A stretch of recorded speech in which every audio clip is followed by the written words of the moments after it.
mountains of Afghanistan where death whispers through every canyon and survival depends on split-second decisions, a single gunshot would rewrite the rules of modern warfare. This isn't just another war story about heroes and villains. This is about Sarah Mitchell, a woman who carried a rifle that could kill from over 2 miles away, and Commander Jake Morrison, a Navy SEAL who watched helplessly as she made the impossible shot that would haunt him forever. What happened on that scorching July morning in 27 defied everything military strategists thought they knew about long-range warfare. A shot so precise, so devastating, that it silenced an entire valley and changed the course of a mission that was supposed to be routine. But nothing about Sarah Mitchell was routine, and nothing about what she was capable of had been written in any military manual. They called her the Ghost because enemies never saw her coming. At 3,247 meters, through wind that could knock a grown man off his feet, in conditions that would make most snipers pack up and go home, she took a shot that military experts still debate today. The target?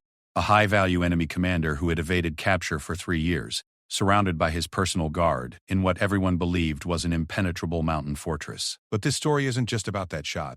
It's about the woman who took it, the SEAL commander who could only watch through his scope, and how a single moment of incredible precision became the beginning of something much darker. Because when you can kill someone from over 2 miles away, when you hold that kind of power in your hands, the line between hero and something else entirely becomes dangerously thin. What Sarah Mitchell did that day saved lives. What she did in the months that followed would cost them. And Jake Morrison, the man who witnessed her greatest triumph, would become the only person who could stop her greatest mistake. The morning sun painted the Afghan mountains in shades of gold and blood, casting long shadows across valleys that had witnessed centuries of war. Sergeant Sarah Mitchell adjusted her position on the rocky outcrop, her ghillie suit blending seamlessly with the desert terrain. 3 miles away, through the crystal-clear mountain air, her target moved through what he believed was the safety of distance. Sarah had been lying in the same position for 14 hours. Her body ached, her throat burned from dehydration, and her eyes watered from staring through the scope for so long. But she remained perfectly still, a statue of deadly patience carved from determination and years of brutal training. This was what separated her from every other sniper in the military. While others measured their limits in hours, Sarah measured hers in days. Commander Jake Morrison crouched 50 meters behind her, his own scope trained on the same distant target. Through his earpiece, he could hear the steady breathing of his team scattered across the mountainside. Alpha Team had been tracking their high-value target for 6 weeks, following him through some of the most treacherous terrain in Afghanistan. Now, finally, they had him in their sights. Wind speed holding at 15 miles per hour, gusting to 20, whispered Martinez, their spotter. His voice barely audible even through the comm system, temperature rising. You've got maybe another hour before the heat distortion makes this impossible. Sarah didn't respond. She never did when she was in the zone. Morrison had worked with dozens of snipers during his 15-year career as a Navy SEAL. But Sarah Mitchell was different. She didn't just shoot targets, she studied them, understood them, became one with the environment until the rifle in her hand seemed like a natural extension of her will. The target was Khalid Rahman, a Taliban commander responsible for coordinating attacks that had killed over 200 coalition forces in the past 3 years. He was smart, careful, and seemingly untouchable. His mountain stronghold had been deemed impregnable by military analysts. Traditional assault would cost dozens of American lives, and airstrikes were impossible due to the civilian population in the surrounding villages. That's why they had called in Sarah Mitchell, the Ghost. She had earned the nickname during her second deployment in Iraq, when she had eliminated 7 high-value targets in situations other snipers had declared impossible. A terrorist leader hiding in a crowded market, taken out through a window no bigger than a dinner plate from 800 meters away. An enemy sniper who had been terrorizing a forward operating base, eliminated during a sandstorm when visibility was near zero. Each shot had been perfect, precise, and completely unexpected. But this shot would be different. At 3,247 meters, it would be the longest confirmed kill in military history. The current record was held by a Canadian sniper at 3,540 meters, but that had been against a stationary target in perfect conditions. This was against a moving target, in mountain wind, with the lives of an entire SEAL team depending on success. Target is moving toward the compound entrance, Morrison observed, his voice tight with tension. Through his scope he could see Rahman walking casually among his guards, completely unaware that death was watching him from across the valley. Sarah, you've got maybe 90 seconds before he disappears inside. Sarah's breathing slowed even further. Her heart rate, which would be racing in most people, dropped to a calm 40 beats per minute. This was the state she entered before every impossible shot, a place where time seemed to slow down and the entire world narrowed to the space between her eye and the target. She had been preparing for this moment her entire life, though she hadn't always known it. Growing up on her grandfather's ranch in Montana, she had learned to shoot before she could properly ride a bike. Her grandfather, a Marine veteran of Vietnam, had seen something special in her steady hands and patient nature. While other children played video games, Sarah spent hours learning to read wind patterns, calculate bullet drop, and control her breathing. By the time she was 16, she could put 3 bullets through the same hole at 500 yards. By 18, she was out shooting seasoned hunters and competitive marksmen. When she enlisted in the Army at 19, her drill sergeants quickly realized they had something extraordinary on their hands. The military had taught her the science of long-range shooting, but it couldn't teach the instinct that made her special. That came from somewhere deeper, a connection to the rifle and the targets that few people ever understood. Sarah didn't just aim at her targets. She felt them, understood their movements, anticipated their next step before they made it.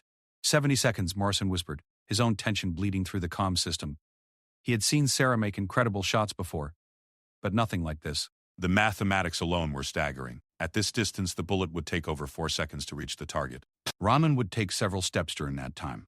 The bullet would drop over 30 feet due to gravity and drift several feet due to the wind. Any of a dozen factors could cause a miss, and there would be no second chance. Sarah's finger found the trigger, applying just enough pressure to take up the slack without firing. Through her scope, she watched Raman pause to speak with one of his lieutenants. She studied his body language, the way he gestured with his hands, the pattern of his movement. She was learning him, becoming familiar with the rhythm of his life, in the few precious seconds before she ended it. The wind gusted, and Sarah felt it against her face, letting it tell her exactly how it would affect the bullet's flight path. She made a micro-adjustment to her scope, moving it just a fraction of a degree to compensate. The mathematics were complex, but her mind processed them instinctively now, years of training distilling down to pure intuition. 50 seconds. Morrison breathed. He could see Raman moving toward the entrance of the compound. Once the Taliban commander disappeared inside, the mission would be over. They would have to extract and try again another day, assuming they could find him again. Months of intelligence gathering, weeks of careful positioning, all riding on the next few seconds. Sarah exhaled slowly, letting half the air out of her lungs, then held her breath. This was the moment of perfect stillness, when her body became as stable as the mountain itself. Through her scope, she could see Raman clearly now, his face visible even at this incredible distance. He looked tired, older than his 43 years, worn down by years of war and violence. For just a moment, Sarah felt a flicker of something that might have been sympathy. Raman had a family somewhere, people who loved him and would mourn his death. But then she remembered the intelligence reports, the photographs of destroyed villages, the names and faces of American soldiers who had died because of his orders. Her finger tightened on the trigger. 30 seconds. Time seemed to stretch impossibly thin. Sarah could feel her heartbeat in her chest, steady and slow like a metronome. She could feel the weight of the rifle, perfectly balanced against her shoulder. She could feel the slight vibration of the trigger under her finger, ready to release death across the valley. Raman stopped walking. He turned to face almost directly toward Sarah's position, though she knew he couldn't see her. For a moment that lasted an eternity.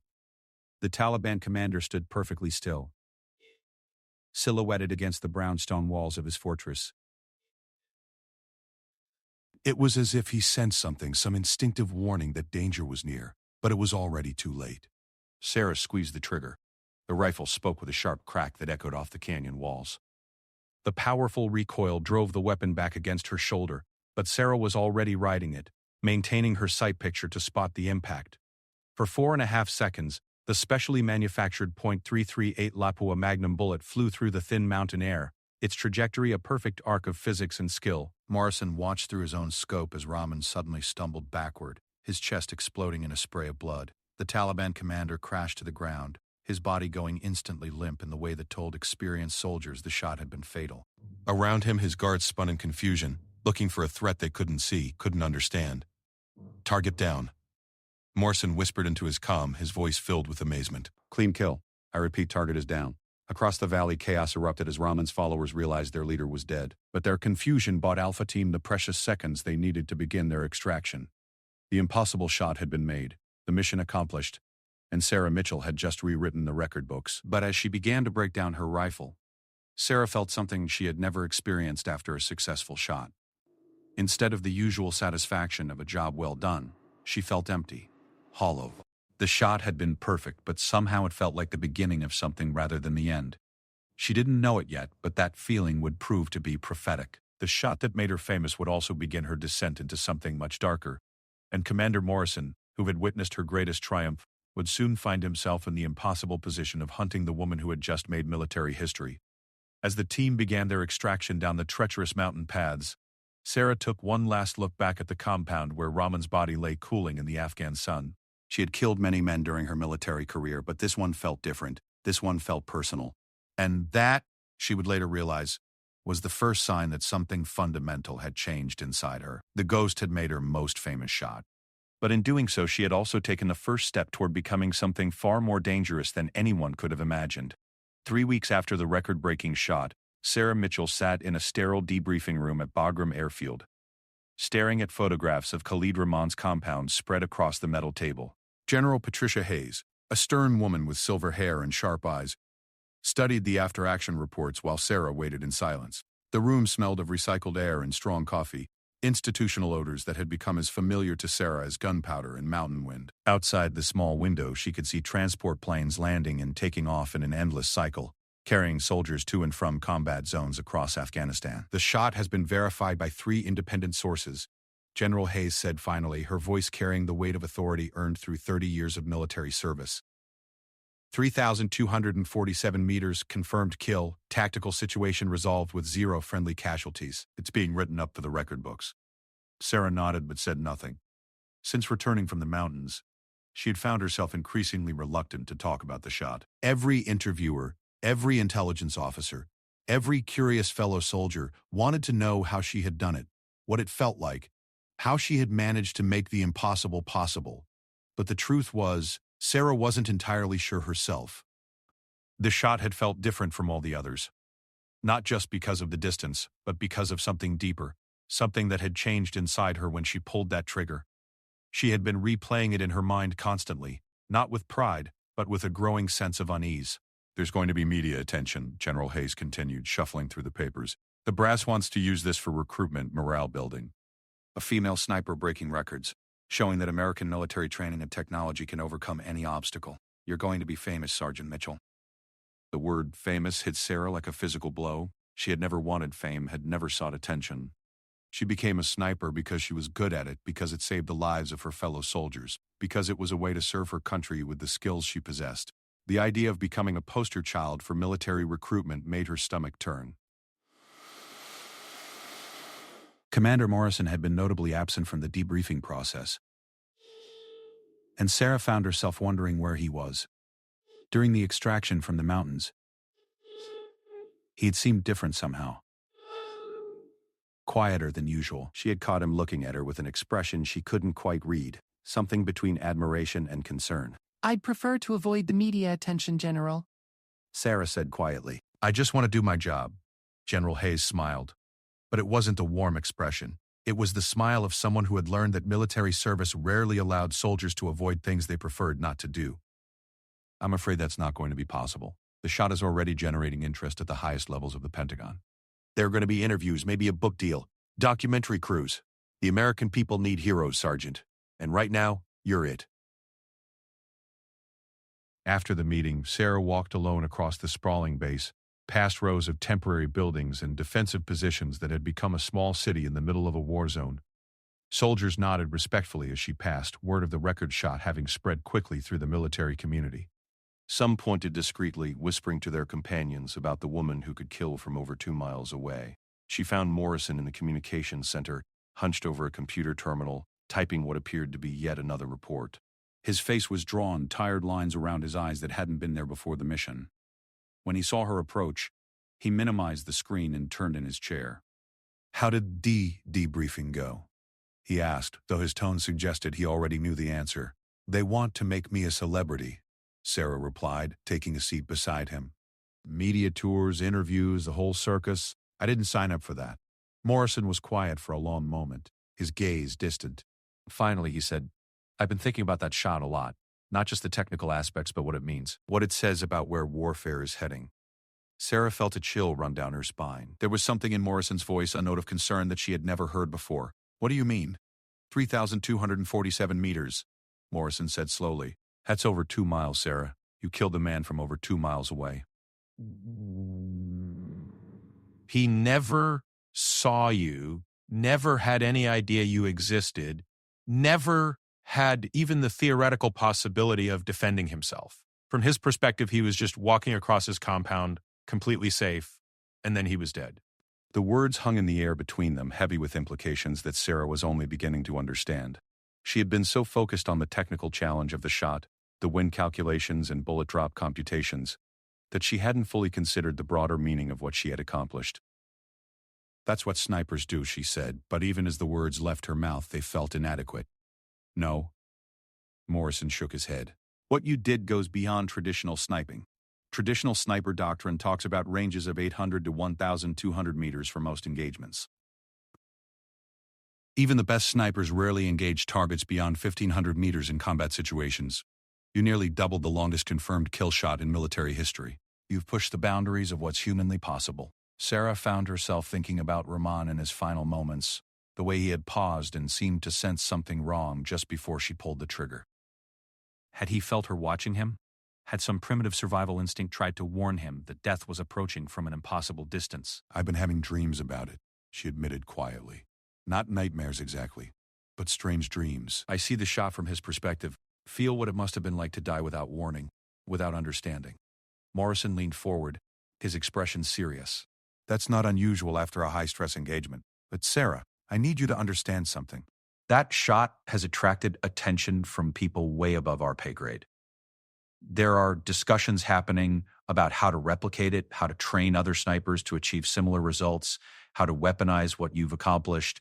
The communications center buzzed with activity around them, radio operators coordinating with units across Afghanistan, intelligence analysts processing information from dozens of sources. But Sarah felt increasingly isolated, as if she were sitting in a bubble of silence while the world spun on around her. The thing is, Morrison continued, I'm not sure what you did can be taught. I've watched the video footage from your scope camera dozens of times, analyzed every aspect of that shot, and I still can't fully explain how you made it. The conditions were marginal at best, the target was partially concealed, the range was beyond anything in the training manuals. By all rights, that shot should have been impossible. Sarah remembered the moment just before she fired, the strange sense of connection she had felt with Rahman, as if she could see through his eyes, understand his movements, predict his next step. It was something she had experienced before with other targets, but never so intensely, never with such clarity. Never. Maybe it was just luck, she suggested, though she didn't believe it herself. No, Morrison said firmly. I've seen luck, and this wasn't it. This was something else, something that worries me. Because if you can kill from over 2 miles away, with that kind of precision, under those conditions, then the rules of warfare have fundamentally changed. Over the following days, Sarah found herself subjected to an endless stream of interviews, evaluations, and technical debriefings. Military psychologists wanted to understand her mental state during the shot. Ballistics experts wanted to analyze her rifle and ammunition. Training officers wanted to document her techniques for replication. But the more they studied her, the more frustrated everyone became.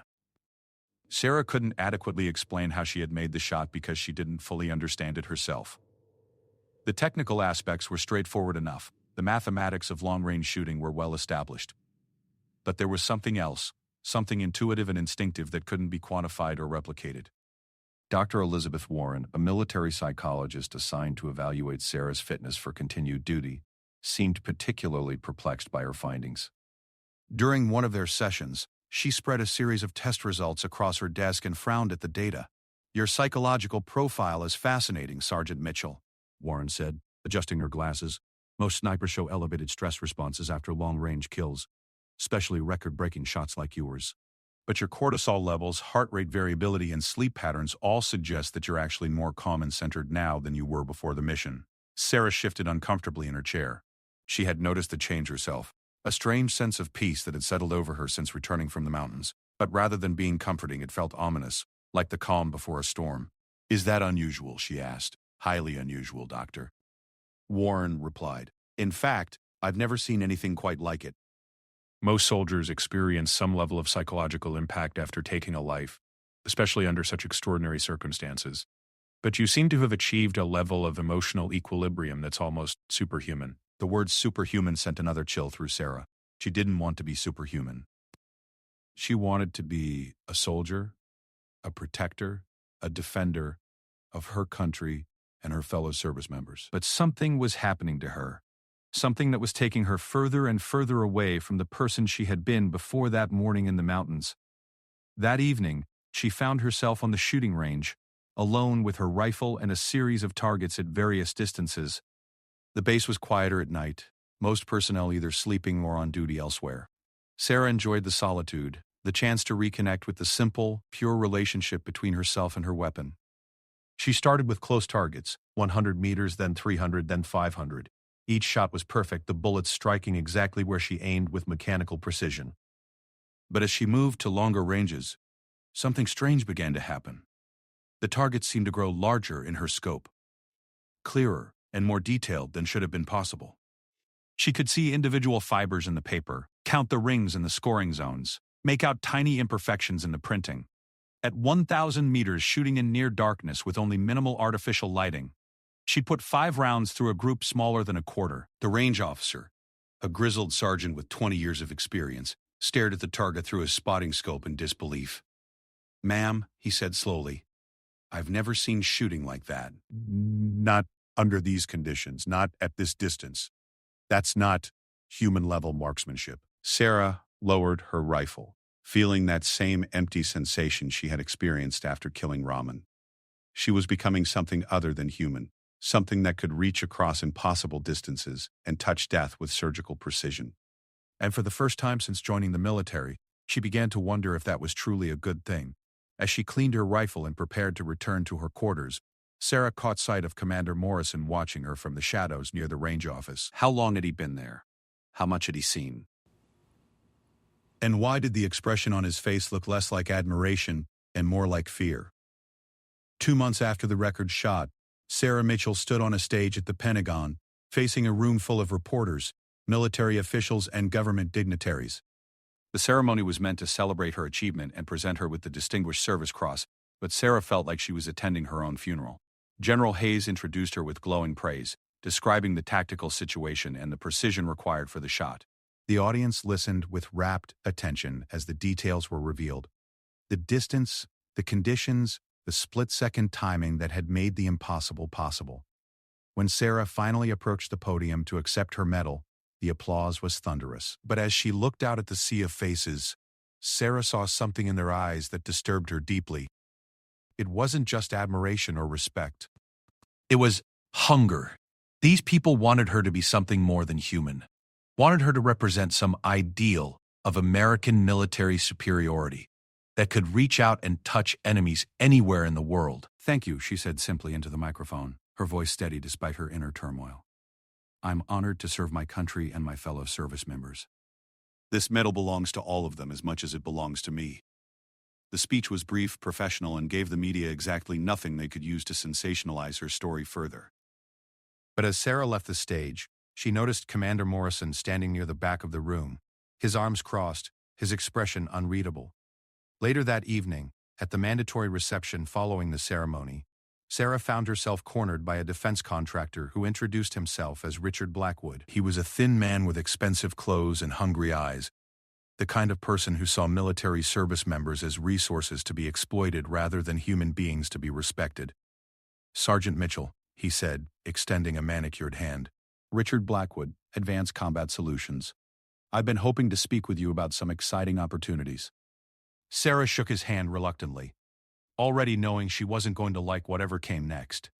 "What kind of opportunities?" "Well, your unique skills have generated considerable interest in certain circles," Blackwood said, his voice smooth as silk. "There are private military companies that could offer you compensation packages that would make your military salary look like pocket change. Specialized training programs that could help you push the boundaries of long-range engagement even further."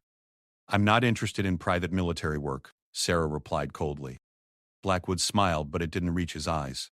Of course, patriotic duty and all that. But consider this. In the private sector, You wouldn't be constrained by military rules of engagement.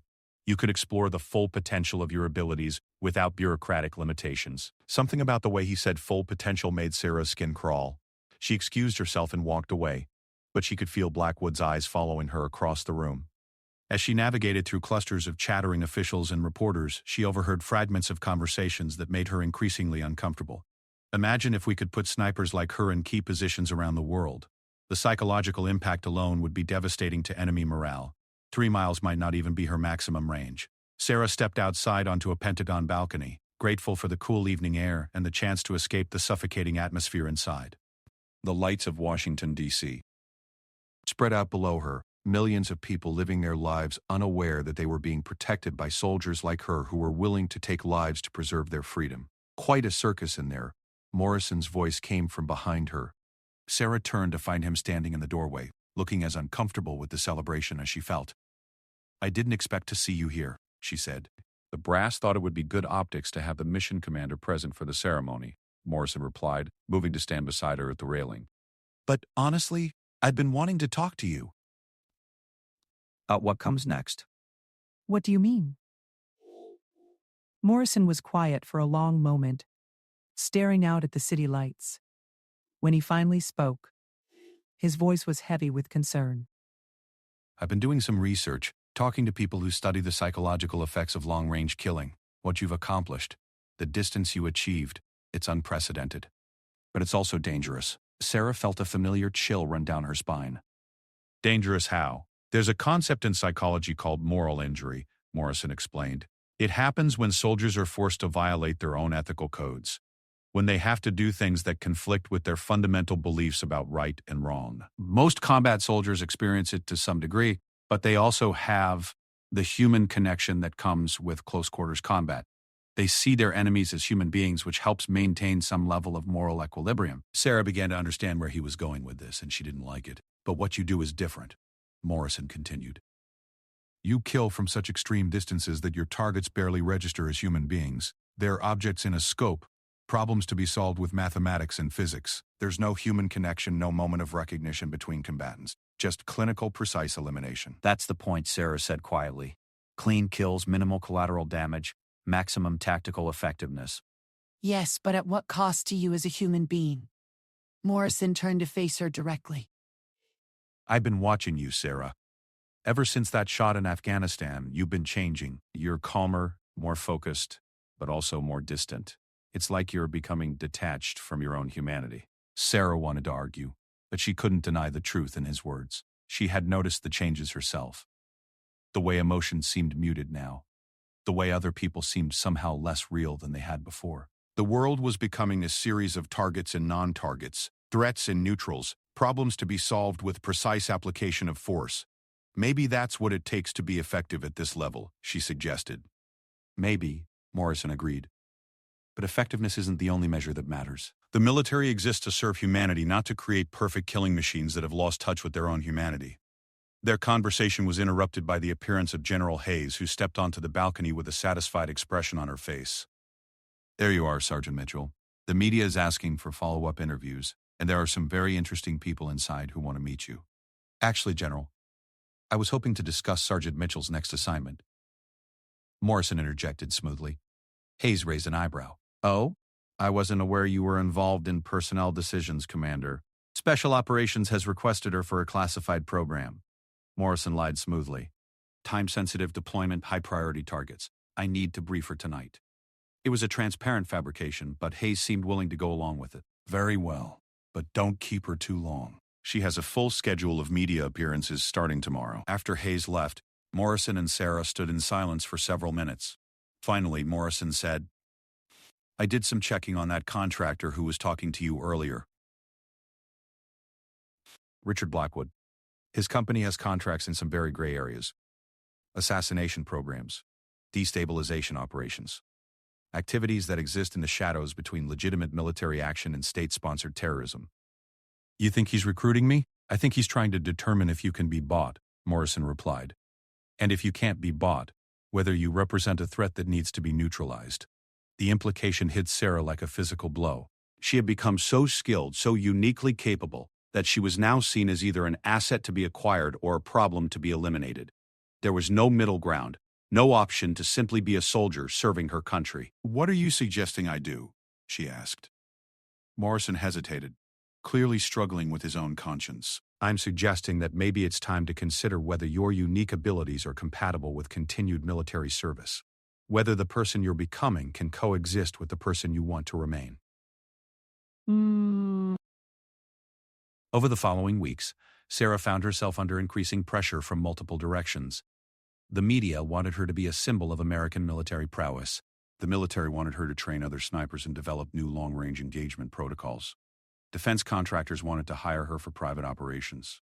And through it all, she could feel herself changing, becoming something that was less human and more weapon. The breaking point came during a training exercise at Fort Bragg. Sarah had been assigned to work with a group of elite snipers, sharing her techniques and helping them push the boundaries of their own capabilities. But as she watched them struggle with shots that seemed effortless to her, she felt not empathy but impatience, not camaraderie but contempt.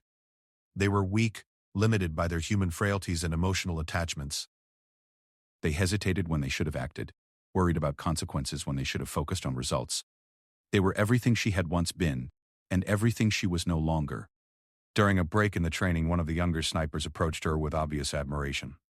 "Ma'am, how do you do it? How do you stay so calm, so focused? I mean, knowing that you can kill someone from 3 miles away, that must be incredible." Sarah looked at the young soldier and realized with crystal clarity that she no longer saw him as a fellow human being. He was a tool, a weapon system that needed upgrading and optimization. His emotions, his doubts, his humanity were flaws to be eliminated rather than qualities to be cherished. "It's simple," she heard herself say, her voice cold and distant. "You stop thinking of them as people. Targets aren't human beings with families and dreams and fears. They're just problems to be solved, mathematical equations that need precise solutions." The young sniper's expression changed, admiration giving way to something like concern. "But ma'am, don't you think it's important to remember the human cost of what we do? To maintain some connection to the people we're fighting for?" Sarah stared at him for a long moment, then turned and walked away without answering. But as she left the training area, she caught sight of her reflection in a window and barely recognized the person looking back at her. The face was familiar, but the eyes belonged to someone else entirely, someone who had crossed a line that couldn't be uncrossed. That night, alone in her quarters, Sarah finally understood what Morrison had been trying to tell her. She was no longer a soldier fighting to protect her country and her fellow human beings. She had become something else, something that saw the world through the crosshairs of a scope, where everything was measured in terms of range, wind speed, and probability of kill. The Ghost had achieved the impossible shot that had made her famous, but in doing so, she had lost something infinitely more valuable than any military record. She had lost herself. 6 months after the record shot, Sarah Mitchell sat in a coffee shop in Sarajevo, Bosnia, watching her target through the window. The man was a war criminal named Viktor Petrov, responsible for ethnic cleansing operations during the Balkan conflicts of the 1990s. He had evaded international justice for decades, living quietly under an assumed identity while the families of his victims still searched for closure. Sarah was no longer Sergeant Mitchell. She had accepted her discharge from the Army 3 months earlier, officially citing personal reasons but privately knowing that she could no longer function within the constraints of military rules of engagement. The person she had become needed freedom to operate, to eliminate threats without the burden of oversight and bureaucratic limitations. Richard Blackwood had been persistent in his recruitment efforts, eventually offering her a contract that seemed almost too good to refuse. Advanced Combat Solutions needed someone with her unique skills for what they called precision problem-solving, eliminating high-value targets who posed threats to international stability but couldn't be reached through conventional military or law enforcement channels. The work paid extraordinarily well and allowed her to use her abilities to their full potential. More importantly, it provided her with targets who truly deserved death. War criminals, terrorist leaders, arms dealers who profited from human suffering. She was making the world a better place, one impossibly precise shot at a time. But as Sarah sat in the coffee shop, studying Petrov through her spotting scope disguised as a telephoto camera lens, she felt the familiar emptiness that had become her constant companion. The excitement of the hunt, the satisfaction of the kill, all of it felt mechanical now, like going through the motions of being human without actually feeling human. Petrov was a creature of habit, which made him an easy target despite his paranoia. Every morning at exactly 9:15, he left his apartment building and walked 6 blocks to this same coffee shop, where he read the morning newspaper and drank 2 cups of black coffee. He sat at the same table, faced the same direction, and followed the same routine with clockwork precision. Sarah had been watching him for 3 days, learning his patterns, calculating angles and distances, planning the shot that would finally bring justice for his crimes. The target building was 1,847 meters away, an easy shot by her current standards, well within the range that had become routine since Afghanistan. Her phone buzzed with a text message. The number was blocked, but she recognized the writing style immediately. Commander Morrison had been trying to contact her for weeks, ever since she had left the military. His messages were always brief, professional, and tinged with concern that she found increasingly irritating. Need to talk. Important. Location attached. Sarah deleted the message without reading the attached coordinates. Morrison represented her old life, the constraints and limitations she had gladly left behind. Whatever he wanted to discuss, she wasn't interested. She had moved beyond the need for approval or guidance from her former colleagues. At exactly 9:15, Petrov emerged from his building and began his morning walk. Sarah tracked him through her scope, noting the slight limp from an old war wound, the way he constantly scanned his surroundings despite appearing relaxed. He was a careful man, but his caution was focused on close-range threats. He would never imagine that death was watching him from over a mile away. Sarah had positioned herself on the roof of an abandoned factory, her rifle concealed within what appeared to be a pile of construction debris. The ghillie suit she wore was specially modified for urban environments, designed to blend with concrete and steel rather than natural vegetation. She had been in position since before dawn, patient as stone, waiting for the perfect moment. As Petrov settled into his usual seat at the coffee shop, Sarah felt the familiar calm descend over her. Her heart rate slowed, her breathing became deep and regular, and the world narrowed to the space between her eye and the target. This was the zone she lived in now, the only place where she felt truly alive. She calculated wind speed, humidity, temperature, and all the other variables that could affect the bullet's flight path. The mathematics were complex, but her mind processed them automatically. Years of training and natural talent combining into something that transcended normal human capability. Through her scope, she could see Petrov clearly enough to count the lines on his face, to observe the slight tremor in his hands as he turned the pages of his newspaper. She wondered if he ever thought about the people he had killed, the families he had destroyed, the children who had died because of his orders. Probably not. Monsters rarely considered their victims as anything more than obstacles to be eliminated. Sarah's finger found the trigger, taking up the slack with practiced precision. In a few seconds, Viktor Petrov would be dead and the world would be marginally safer. Justice would finally be served, even if it came decades too late for his victims. But as she prepared to fire, something unexpected happened. Another figure entered her field of view, walking directly toward Petrov's table. It was a young woman, maybe 25 years old, with dark hair and features that bore a strong resemblance to the war criminal. She approached Petrov with obvious familiarity, kissing his cheek before sitting down across from him. His daughter. Sarah realized with a cold certainty that the young woman was Petrov's daughter, probably unaware of her father's crimes, living an innocent life in ignorance of his dark past. The intelligence briefing had mentioned that Petrov had family, but seeing them together, watching the obvious affection between father and daughter, created an unexpected complication. Business asked her. A different sniper might have hesitated, might have questioned whether it was right to traumatize an innocent young woman by killing her father in front of her. But Sarah felt no such emotional conflict. The daughter was a non-combatant, not a target, but her presence didn't change the tactical situation. Petrov still needed to die, and this was still the optimal time and place to eliminate him. Sarah adjusted her aim slightly, compensating for the angle change caused by Petrov's position at the table. Through her scope, she could see him laughing at something his daughter had said, his face animated with genuine warmth and affection. For a moment, he looked less like a war criminal and more like any ordinary father enjoying time with his child. But appearances were deceiving. Sarah had studied the intelligence files, seen the photographs from the mass graves, read the testimonies from survivors who described his cruelty in horrific detail. This moment of paternal tenderness didn't erase decades of brutality and murder. She exhaled slowly, held her breath, and squeezed the trigger. The rifle spoke with its familiar sharp crack, the sound echoing off the surrounding buildings. Through her scope, Sarah watched as Petrov's head snapped back, his chest exploding in a spray of blood that splattered across the coffee shop window. His daughter screamed, a sound of pure terror and grief that carried across the distance even to Sarah's position. The young woman cradled her father's body, her clothes rapidly turning red with his blood, her voice rising in anguished wails that seemed to pierce Sarah's soul. Other patrons fled in panic, overturning tables and chairs in their desperate rush to escape.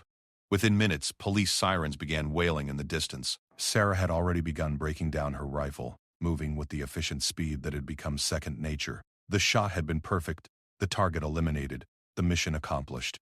But as she prepared to leave the scene, she found herself watching the daughter through her spotting scope, studying the devastation and trauma that her bullet had caused. The young woman's life had just been shattered in an instant. She would never be the same person she had been 5 minutes earlier. The father she loved was dead, killed by an invisible enemy she couldn't comprehend or confront. The security of her world had been destroyed by a single, precisely placed bullet from an impossible distance. Sarah felt nothing. No satisfaction, no regret, no empathy for the collateral damage her action had caused. The daughter's pain was irrelevant, a side effect that had no bearing on the success or failure of the mission. She packed her equipment and left the rooftop, disappearing into the city streets before the first police cars arrived at the coffee shop. But as she walked away from the scene, Sarah's phone buzzed again. Another message from Morrison, this one more urgent than the previous ones. Sarah, people are starting to ask questions. Your recent activities haven't gone unnoticed. We need to meet. Lives depend on it. This time Sarah didn't delete the message immediately. Something in Morrison's tone suggested that ignoring him was no longer an option. She had been operating under the assumption that her new career was invisible to her former colleagues, but apparently she had been wrong. That evening in her hotel room, Sarah researched the coordinates Morrison had sent. They led to a small cafe in Prague, a neutral location that would allow for discreet conversation. Against her better judgment, she found herself curious about what her former commander might want to discuss. 3 days later, Sarah sat across from Morrison in the Prague cafe, studying his face as he studied hers. He looked older, more worn than she remembered, with new lines around his eyes and a tension in his shoulders that spoke of sleepless nights and difficult decisions. You look different, Morrison said finally, his voice carefully neutral. We all change, Sarah replied. Not like this. Morrison leaned forward, his expression intense. I've been tracking your activities, Sarah. Viktor Petrov in Sarajevo, Marcus Chen in Hong Kong, Ahmed al-Rashid in Damascus.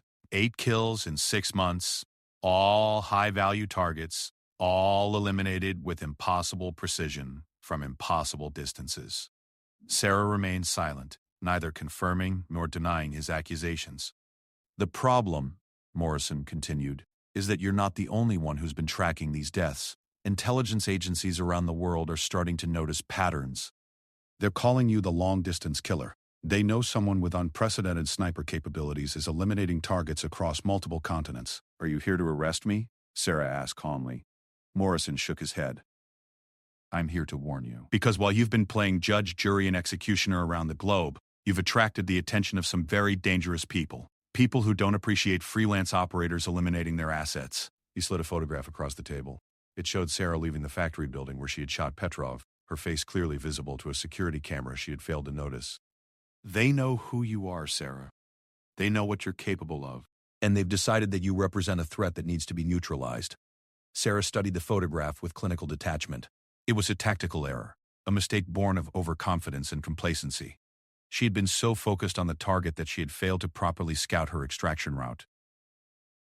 Who's hunting me, she asked. Morrison's expression grew even more serious. Everyone. The Russians think you're a CIA asset. The Chinese think you're working for the Pentagon. Various terrorist organizations think you're targeting their leadership for ideological reasons.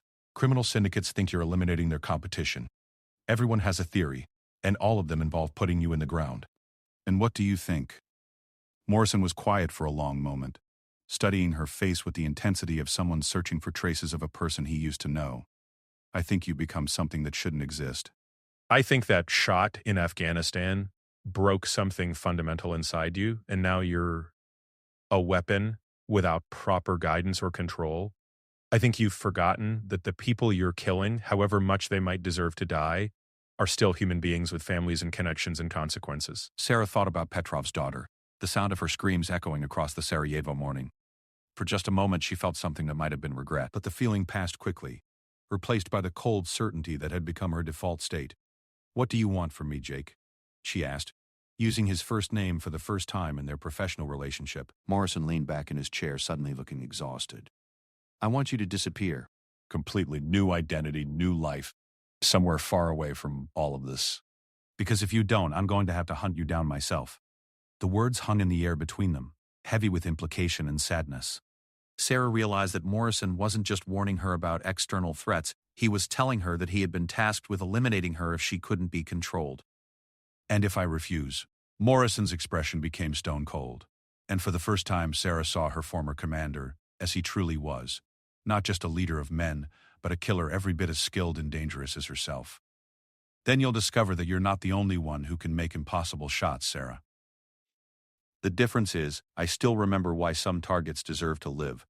2 weeks after the meeting in Prague, Sarah Mitchell stood on a snow-covered mountain peak in the Swiss Alps, her rifle trained on a target 4,200 meters away. It was a distance that should have been impossible, beyond the theoretical maximum range of any sniper weapon system ever created. But theoretical limitations had never stopped Sarah before. The target was Commander Jake Morrison. Through her scope, she could see him moving carefully through the abandoned ski resort where their final confrontation would take place. He was good, better than she had given him credit for during their years of working together. He had tracked her across 3 countries, anticipated her movements, and forced this meeting on ground of his choosing. But he had made one critical error. He had assumed that she was still bound by the same human limitations that constrained other snipers. He didn't understand that she had evolved beyond such restrictions. That she had become something more than human, something that could reach across impossible distances and deliver death with mathematical precision. Sarah had been preparing for this moment since leaving Prague. She knew that Morrison would never give up hunting her, that their relationship had been fundamentally altered by her transformation. He represented the old world of rules and limitations while she embodied the future of warfare, precise, efficient, and utterly without mercy. The intelligence networks that had been tracking her movements had finally converged on her location, forcing her hand. Russian assassins had found her safe house in Berlin. Chinese operatives had nearly cornered her in Vienna. Various criminal organizations had put bounties on her head that would have bought small countries. The world had decided that Sarah Mitchell was too dangerous to exist and Morrison was their chosen instrument of execution. But Sarah had no intention of being anyone's victim.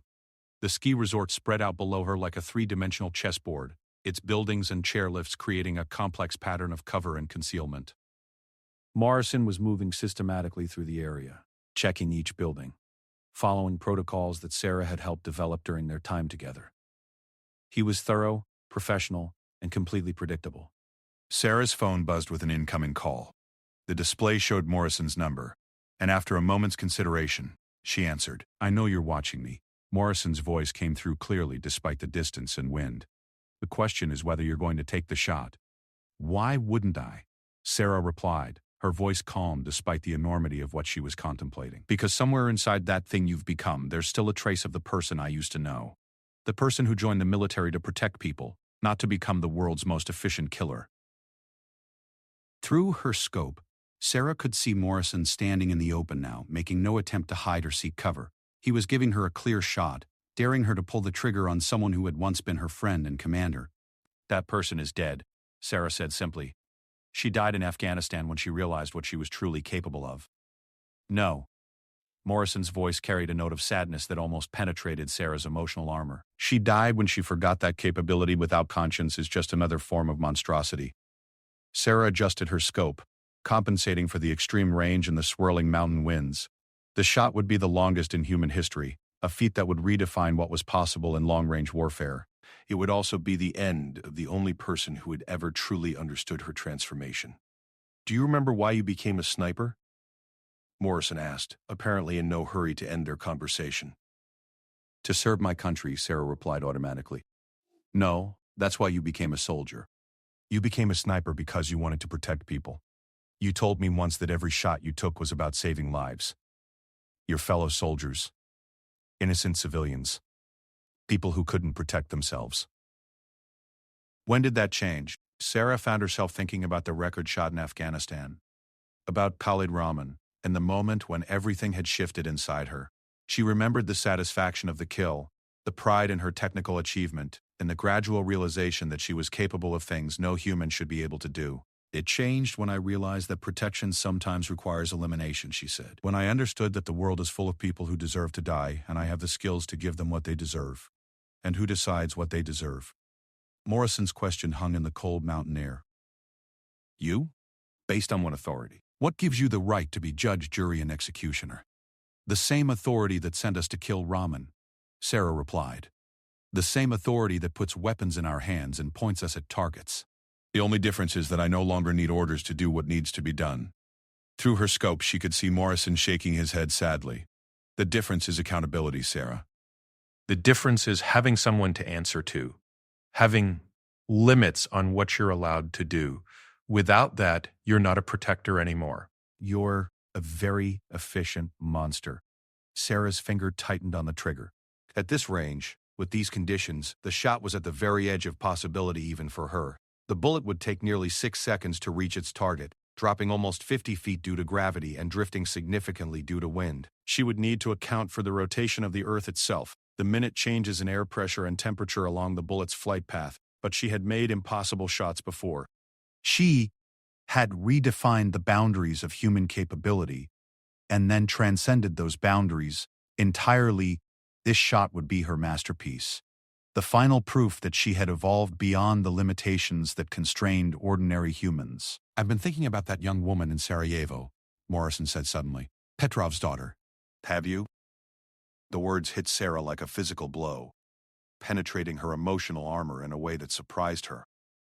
She had been trying not to think about the daughter's screams, the sight of her cradling her father's bloody corpse, the devastation in her eyes. She was collateral damage, Sarah said, but her voice lacked its usual conviction. She was an innocent person whose life you destroyed for the sake of your mission, Morrison replied. Just like the families of all your other targets. Just like the people who cared about Raman, whatever kind of monster he might have been. You've convinced yourself that you're making the world better, but you're really just spreading trauma and pain with surgical precision. Sarah tried to push the images from her mind, tried to focus on the technical aspects of the shot she was about to make. Wind speed, bullet drop, target movement, all the mathematical variables that could be calculated and compensated for. But Morrison's words kept echoing in her mind, forcing her to confront aspects of her actions that she had been carefully avoiding. Every person you've killed had connections, Sarah. People who loved them despite their crimes. People who are now traumatized, grieving, damaged by your actions. You've become so focused on eliminating targets that you've forgotten they're connected to other human beings. They were criminals, Sarah protested. War criminals, terrorists, arms dealers. The world is better off without them. Maybe, Morrison conceded. But what about the world they leave behind? What about the daughters and sons and wives and friends who have to live with the aftermath of your precision? You've become so efficient at killing that you've stopped considering the human cost of your efficiency. Sarah found her hands trembling slightly, a physical manifestation of emotions she thought she had left behind. Through her scope, she could see Morrison clearly, his face composed and peaceful despite the rifle trained on him from an impossible distance. You know what I think happened to you? Morrison continued. I think that shot in Afghanistan was so far beyond normal human capability that it broke something fundamental inside you. It made you feel like you were more than human, like you had transcended normal limitations and responsibilities. But Sarah, you're still human. You're still capable of making mistakes, of causing unintended harm, of losing sight of why you started doing this in the first place. The wind gusted across the mountain peak, causing Sarah's rifle to shift slightly. She made the necessary adjustments automatically, her training and instincts compensating for the environmental factors. But her mind was elsewhere, wrestling with concepts and emotions she had been suppressing for months. I want you to think about something, Morrison said, his voice gentle now. I want you to remember the person you used to be, before that shot changed everything. Remember why you became a soldier, why you wanted to protect people. Remember what it felt like to care about the consequences of your actions, to feel responsible for the lives you affected. Sarah closed her eyes for a moment, trying to block out Morrison's words, trying to recapture the cold certainty that had driven her for so long. But when she opened them again, the world looked different somehow. The target in her scope wasn't just an obstacle to be eliminated. It was Jake Morrison, a man who had served his country with honor, who had risked his life to protect others, who was now trying to save her from herself. The person you used to be wouldn't take this shot, Morrison said quietly. She would find another way, a better way. She would remember that killing should always be the last resort, not the first option. Sarah's finger remained on the trigger, but the pressure had eased. For the first time in months, she felt uncertainty, doubt about the rightness of her actions. The cold certainty that had become her defining characteristic began to crack, letting in emotions and considerations she had been carefully excluding. "It's not too late, Sarah," Morrison said. "You can still choose to be the person you used to be. You can still decide that your capabilities should be used to protect rather than to judge and execute. But you have to make that choice now, because after this moment there won't be another chance." Through her scope, Sarah could see Morrison standing perfectly still, giving her the clearest possible shot. He wasn't trying to hide or escape or defend himself. He was trusting her to make the right decision, betting his life on the possibility that some trace of her former self still existed. Sarah thought about all the people she had killed in recent months, all the families she had destroyed, all the trauma she had inflicted in the name of justice. She thought about the young woman in Sarajevo, screaming over her father's body. She thought about the other daughters and sons and spouses who were living with similar trauma because of her actions. And for the first time since Afghanistan, Sarah Mitchell began to cry. The tears came slowly at first, then in great heaving sobs that shook her entire body. All the emotions she had suppressed, all the humanity she had tried to abandon came flooding back in a torrent of grief and regret and self-recognition. She was still holding the rifle, still had Morrison in her sights, but her hands were shaking too badly to take any shot, impossible or otherwise. "I can't," she whispered into the phone, her voice broken. "I can't hold my risks. I can't hold my risks. My arm bound. I can't go back. I've done too much, hurt too many people. I've become something terrible." "No." Morrison's voice was firm but gentle. "You've lost your way, but you're not beyond redemption. The fact that you can feel this pain, this regret, proves that you're still human. It proves that there's still something worth saving."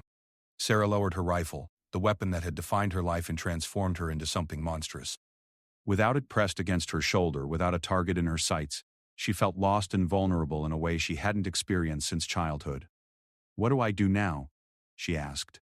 "Now," Morrison replied, "you come down from that mountain and we figure out how to put your skills to better use. There are people out there who need protection, who need someone with your capabilities watching over them. The question is whether you're willing to be a guardian again instead of an executioner." Sarah stood slowly, her legs unsteady, after hours of remaining motionless. The rifle felt impossibly heavy in her hands, weighted down not just by steel and optics, but by the memory of all the lives it had taken.